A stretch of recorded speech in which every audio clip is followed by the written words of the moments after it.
When the Prime Minister is publicly humiliated, Keir Starmer is one individual who is widely despised throughout the United Kingdom.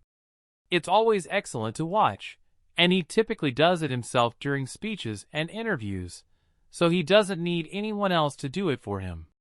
However, the Prime Minister has been humiliated in the worst way possible, which we will go into detail about in today's video. But first, hit the like button, subscribe to the channel, and become a part of our rapidly expanding community. Since Keir Starmer took power, he has been at war with British nationals, labeling those who care about and love their country as far-right. As a result, yesterday, 100,000 British patriots marched down Downing Street to protest against this despotic Labour government. It was an afternoon of fun and celebrating being British on the way to Downing Street. Patriots made it clear how they feel about Starmer. Have a look. Hooligans Keir have been attempting to stifle free speech and lock up people who simply stand up to his regime peacefully.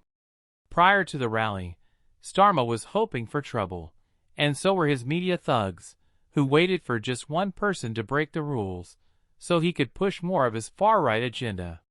Collapsing is white. Music is Keep on Downing Street.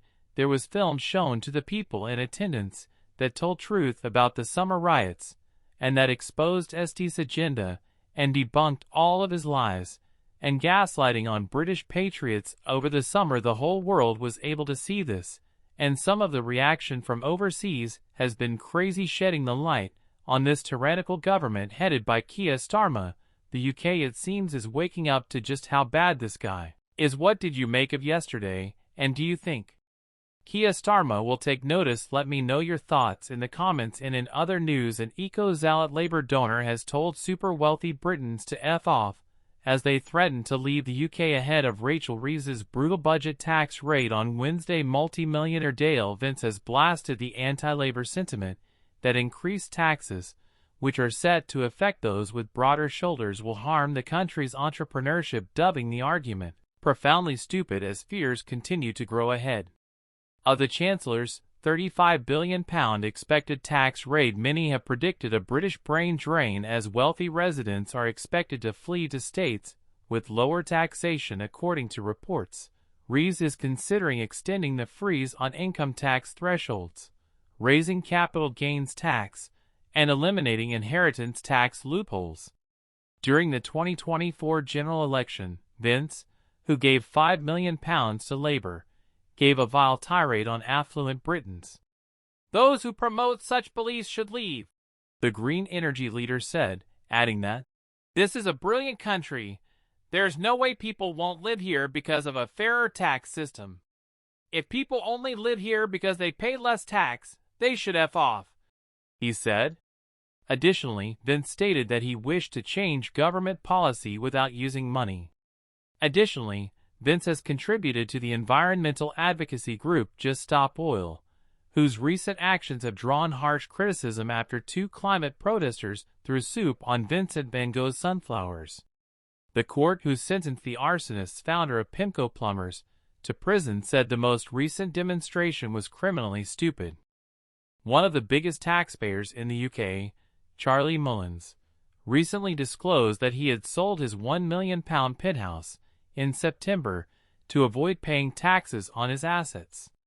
While Vince has voiced his opinions, other Labour donors, including Lord Sainsbury's chair, have been more subdued. Vince has also attacked demonstrators opposing Labour's move towards decarbonisation. He said, "Those who live in rural areas must acknowledge that this is a contribution to the national economy, even though some great Yarmouth natives aren't used to it." After connecting a pylon to a wind-powered telephone in Glastonbury, Vince founded his energy company Ecotricity about 30 years ago. He is also the founder of the vegan-run Forest Green Rovers Football Club and the diamond company Sky Diamond. Vince claimed he didn't want to work when he dropped out of school at the age of 15, and that if you don't have a job in town, you're economically disenfranchised. As a result, he spent 10 years traveling in a variety of vehicles, including trucks and buses that he either constructed or repaired himself. He currently has a net worth of $100 million, making him one of the wealthiest people in the nation. Finally, in a new documentary, the Prince of Wales has revealed his feelings of shame regarding the homelessness situation in Britain. In what seemed to be an attempt to patch things up between them, the heir to the throne also brought up his brother, Prince Harry, in the documentary. In a recent ITV program, Prince William discussed his dedication to ending homelessness, which was sparked by his early trips to shelters with his mother, Princess Diana. "We can abolish homelessness," Prince William, the heir apparent, provided a unique look into his endeavors to tackle this urgent problem. The first year of the Prince's homewards effort is highlighted in the two-part series, which also emphasizes his personal involvement with the cause. At the age of 11, William, who is now 42, recalled his first visit to a homeless shelter, an event that had a profound effect on him. In the documentary, the Prince said that he suffered from personal guilt about Britain's homelessness problem, saying, "I've spent enough time learning and listening to what people have been through that I feel almost guilty every time I leave that I'm not doing more to help." Prince William has carefully considered how to incorporate this cause into his role as heir to the throne. He explained that, "I have slowly tried to figure out what I can bring to the role of heir to the throne. What do I feel works, and what do I feel people want to see from me?" William expressed a strong desire to take action, saying, "I feel compelled to act because I don't want to just talk about it."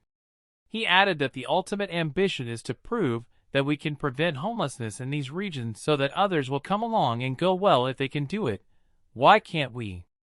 "I have taken some inspiration and guidance from what my mother did, particularly with homelessness, and that has grown more over the last few years," the Prince said, acknowledging that he had gotten inspiration from his mother's work. Prince William's first visit to a homeless shelter took place in December 1993, when he and Prince Harry were taken by Princess Diana to The Passage, a charity that helps those who are newly homeless. He said that she took Harry and me there when I must have been around 11, maybe 10. I had never been to anything like that before, and I remember thinking at the time that everyone would be very sad if they didn't have a place to live.